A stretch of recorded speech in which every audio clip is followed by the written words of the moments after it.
What's up everyone, my name is John, you're watching ARTV, and it's time for a review of the debut album Communion by electronic trio Years and Years. Don't forget to hit the like button on this video and subscribe to the channel if you would like to see more of my content. The electronic and synth pop trio have found a ton of success in their home country, with King in particular topping the charts in the UK. I believe they had another top 10 single shortly afterwards, and I'm not necessarily seeing the appeal. I keep seeing King get praise that it's been highlighted by Billboard as one of the best songs of the year so far, but I can't help but feel like this song is basic by every definition of the word. Really, this album in general plays to a very specific pop formula right down to its core. They have these mild instrumentals that aren't bad per se, but they're not particularly grabbing, and that's what they would need to be in order for this album to work. I see their lead singer, Ollie Alexander, as someone not necessarily mimicking The Weeknd, but having a very similar voice to that style of music. It's like R&B or else PBR&B music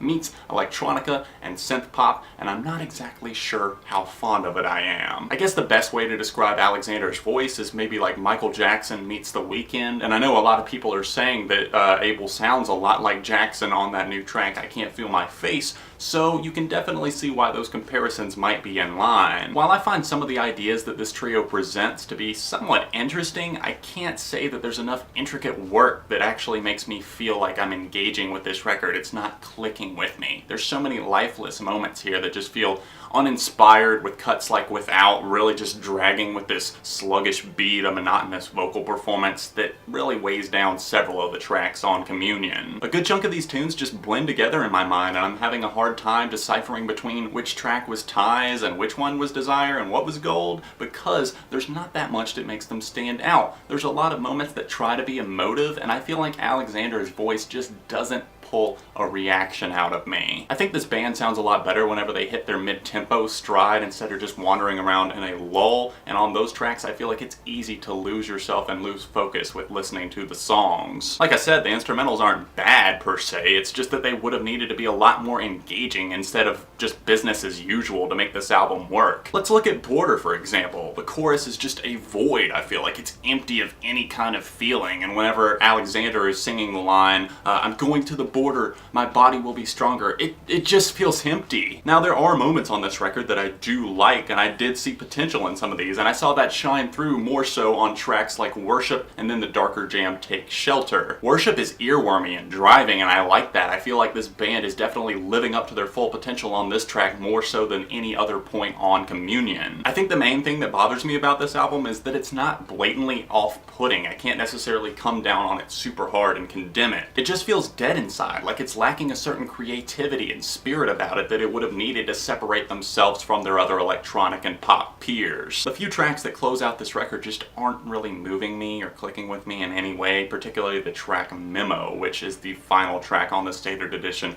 of this record. I feel like it serves as nothing more than a placeholder here, really just letting the album drift off into the abyss of albums that are going to be forgotten within a few weeks' time. The lyrics and some of the instrumentals on this record are often just so try-hard that I feel like they just become sweet nothings to the listener after a while. Even with repeated listens, I don't necessarily see this as being something that will grow on me, but you guys might feel differently. I feel like they did follow a very clear pop pattern here with these tracks, the way they wanted them styled, and that just doesn't make them stand out to me in any way. If you want some better synth pop to listen to, I'd recommend checking out the band Churches. There's actually some emotion there that I can feel. For me personally, Years and Years, Communion gets a 2. Keep in mind, this is all just my opinion. Let me know about yours tastefully and respectfully in the comments section down below, and hit the like button while you're at it, and maybe subscribe to the channel, because friends don't let friends go unsubscribed. Thanks for watching, and let me know if there are other albums you'd like to see me tackle, if there's something that I haven't gotten to yet, at least. Sound off down below, and other than that, I'll see you very soon right here on ARTV.